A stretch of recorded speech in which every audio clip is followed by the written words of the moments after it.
do that until we can get out and run. So. What's the flip side, though? When you guys commit turnovers, the team's not scoring at near a high rate as what you guys are doing. Right. I mean, we try not to turn over the ball as much. That's one of our emphasis of this year. But I mean, I don't know if teams are capitalizing on it. But at the end of the day, we just try to cut it down so we don't give the chance for a team to have more possessions than we do.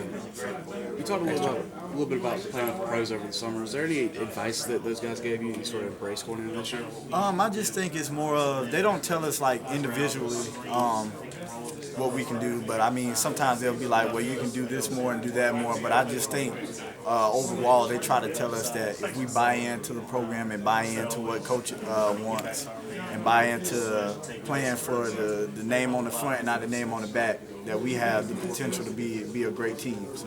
No problem. How about when you get production off the bench from Isaiah, which is becoming really, really consistent? I know he's got more minutes, but he's been producing at a higher level. And then when Theo comes in and does what he did tonight, it can offset when Bryce doesn't have a big game.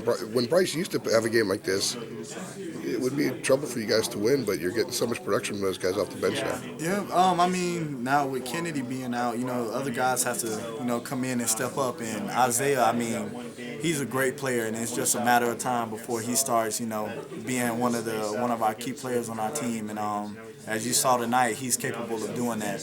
And with Theo coming off, I mean, we know Theo's a great player. And, even though when Marcus got back, his minutes got cut, but, we just tell him, Theo, you're still a key part of this team. And that's why, and as you can see tonight, he stepped up and knocked down some threes. A little earlier with Theo, sometimes he would leave his feet and maybe not know exactly what he's going to do with the ball, and he get a little bit of trouble every once in a while.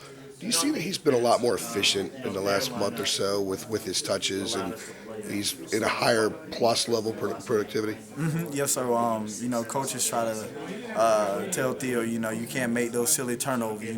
You're too great of a player to make those silly turnovers that he has. So he got that in his head, and I think he pays more attention to it. And so when he gets the ball, he just tries to make the simple play. That's what we always want. Sometimes he can get caught up with trying to make the home run play, but now he's just making that simple pass, and that just makes everything easier on himself.